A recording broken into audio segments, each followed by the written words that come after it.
안녕하세요. 이번 영상에서는 제가 독학으로 토익 만점을 받으면서 정리한 파트 5의 문법 문제 중에서 전치사 문제를 정리해 드리려고 합니다. 전치사 문제는 시간이나 공간 그리고 추상적인 의미를 가지는 전치사가 정답으로 나오는 문제로 구분할 수 있는데요. 먼저 기본 전치사를 정리해 드리고 문제 풀이 방법을 알려드릴게요.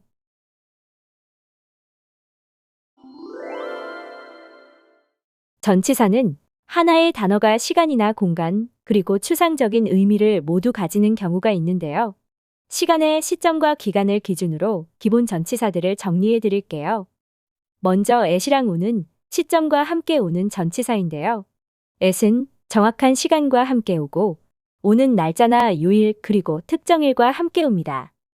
그리고 이는 시점이랑 기간 둘 다 올 수 있는데요. 시점이 올 때는 오전이나 오후 그리고 저녁과 함께 오거나 월이나 연같이 시간이나 날짜, 요일보다 넓은 범위의 개념과 함께 쓰입니다. 그리고 기간이랑 오면 그 기간 동안이나 기간에 맞게나 기간만큼의 이후를 의미합니다. 다음은 기간이랑만 오는 전치사들인데요. within은 in과 다르게 기간을 넘지 않는 기간의 이내를 의미하고, for와 during은 기간의 동안을 의미하는데요. for는 구체적인 숫자랑 함께 오고, during은 특정 기간이나 사건, 행사 같은 단어와 함께 오는 것을 구분하셔야 합니다. 그리고 over와 throughout은 모두 기간 동안 내내를 의미합니다. 그리고 다음은 시점과 함께 오는 전치사들입니다. by와 until은 시점까지를 의미하는데요. by는 시점까지 완료해야 할 때 오고, until은 시점까지 계속될 때 쓰이는 전치사입니다. from은 시작점을 나타내는 시점부터를 의미하고, since는 특정 시점부터 지금까지 이래로를 의미합니다. 그리고 before는 시점 이전을 의미하고, after는 시점 이후를 의미하는데요. after 뒤에 기간이 나오는 경우가 있습니다.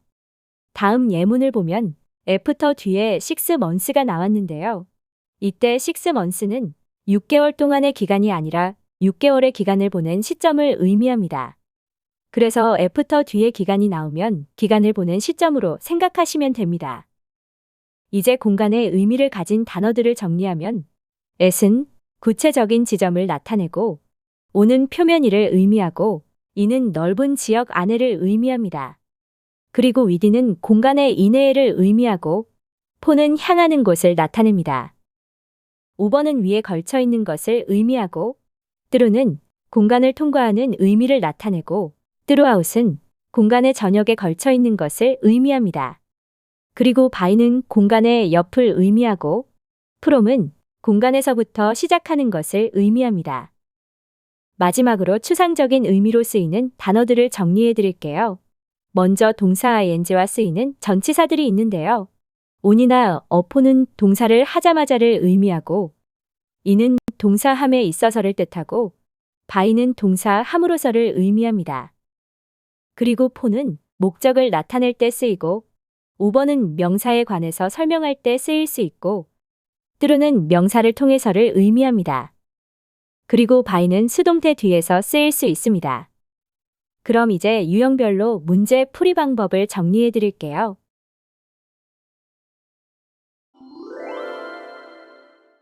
시간 전치사 문제는 빈칸 뒤에 시간 관련 표현이 나오면 시점인지 기간인지 확인해서 정답을 찾으면 됩니다.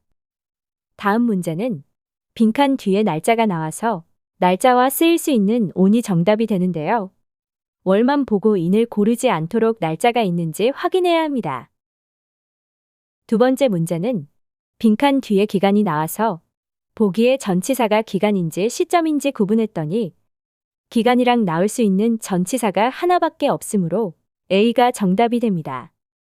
이렇게 빈칸 뒤에 시간 관련 표현이 나오면 시점인지 기간인지 구분해서 정답을 찾으면 됩니다. 세 번째 문제도 빈칸 뒤에 시점이 나왔는데요. 보기에 시점이랑 올 수 있는 전치사가 2개 있으므로 해석으로 풀어야 하는 문제입니다.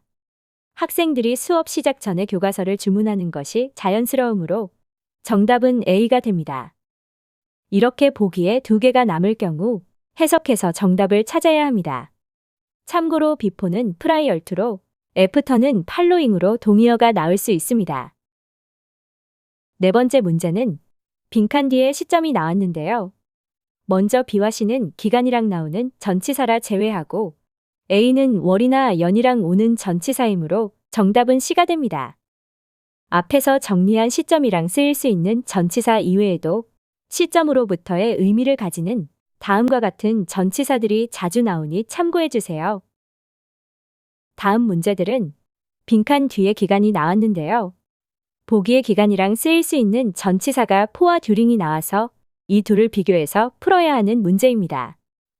포는 숫자 기간이랑 나오고 듀링은 특정 기간이나 사건, 행사 같은 명사 기간이랑 나오는 전치사이므로 첫 번째 문제는 2시간이라는 구체적인 숫자가 나와서 포가 정답이 되고 두 번째 문제는 러시아어라는 명사 기간이 나와서 듀링이 정답이 됩니다. 참고로 듀링 뒤에 더나 소유격과 함께 숫자가 나올 수 있는데요. 더가 특정 기간을 만들어 주기 때문에 가능합니다. 다음 문제들은 빈칸 뒤에 시점이 나왔는데요. 보기에서 시점과 나올 수 있는 전치사가 until과 by이므로 이 둘을 비교해서 풀어야 하는 문제입니다. by는 시점까지 완료해야 하는 경우에 쓰이고 until은 시점까지 계속될 때 쓰이는데요. 보기에 같이 나올 경우 해석으로 정답을 찾아야 합니다.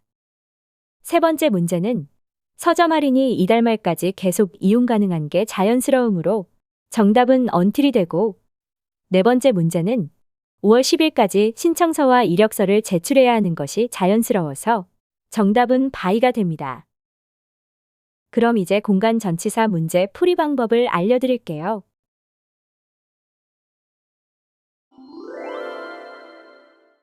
공간 전치사 문제는 빈칸 뒤에 공간 관련 표현이 나오면 공간과 어울리는 정답을 찾으면 됩니다. 첫 번째 문제는 전치사 뒤에 미국 시장이 나왔는데요. 넓은 지역과 어울리는 인이 정답이 됩니다. at은 인터섹션 같이 구체적인 지점과 쓰이고 어는 테이블 같은 표면의를 나타낼 때 쓰이고 이는 월드 같은 넓은 지역과 함께 쓰입니다. 두 번째 문제는 컨츄리 앞에 빈칸이 나왔는데요. 지역과 함께 쓰여서 지역 전역에를 의미하는 어크로스가 정답이 됩니다.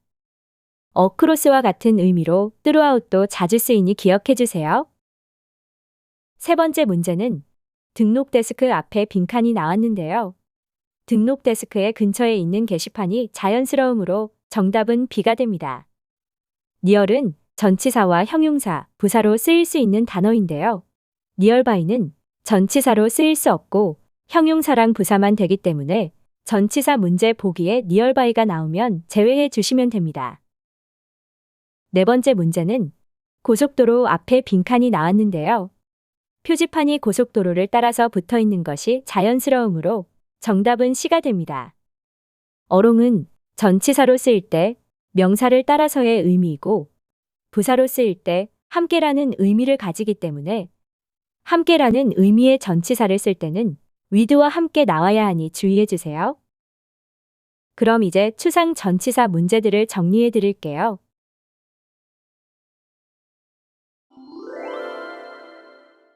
추상 전치사 문제는 빈칸 뒤에 시간이나 공간 이외의 표현이 나오는 문제로 앞뒤 명사와의 관계를 확인하거나 전체 문맥으로 정답을 찾아야 합니다. 다음 문제는 빈칸 뒤에 반품 정책과 문의사항에 어울리는 전치사를 찾으면 되는데요. 반품 정책에 관련한 문의사항이 가장 잘 어울리므로 정답은 B가 됩니다. 명사에 관해서라는 표현이 다음과 같은 전치사들로 나올 수 있으므로 기억해 두시면 좋습니다. 다음 문제는 빈칸 앞에 명사가 없으므로 전체 문맥으로 풀어야 하는 문제인데요. 겨울 프로모션을 한 후에 많은 객실이 비어 있다는 내용보다는 겨울 프로모션을 했음에도 불구하고 많은 객실이 비어 있다는 내용이 더 자연스러우므로 정답은 B가 됩니다.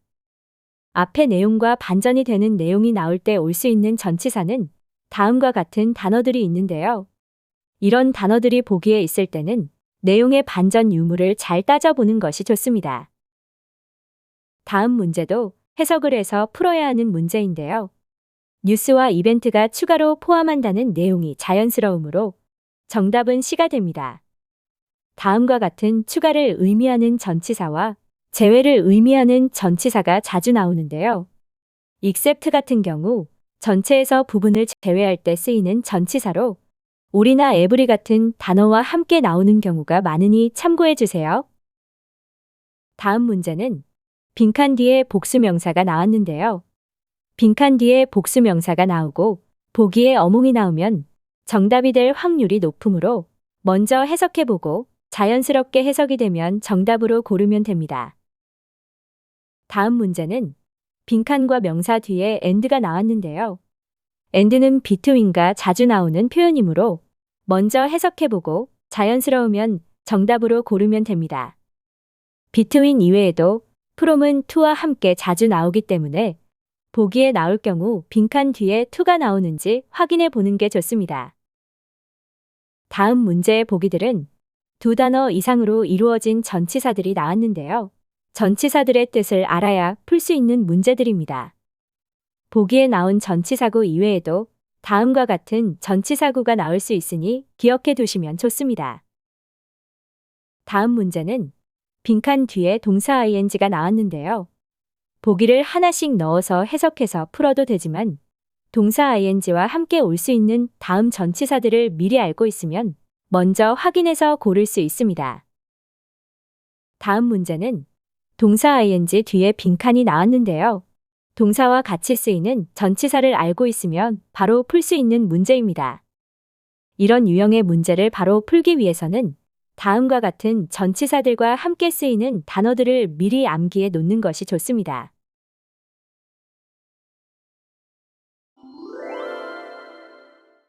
파트 5 문법 문제 중에서 전치사 문제를 풀기 위해서는 자주 나오는 전치사의 뜻을 정확하게 암기하고 있어야 합니다. 전치사에 대해서 좀 더 자세한 설명을 원하시는 분이나 전치사를 제대로 암기하고 싶은 분들은 업로드 예정인 다음 영상을 참고해 주세요. 시청해 주셔서 감사합니다.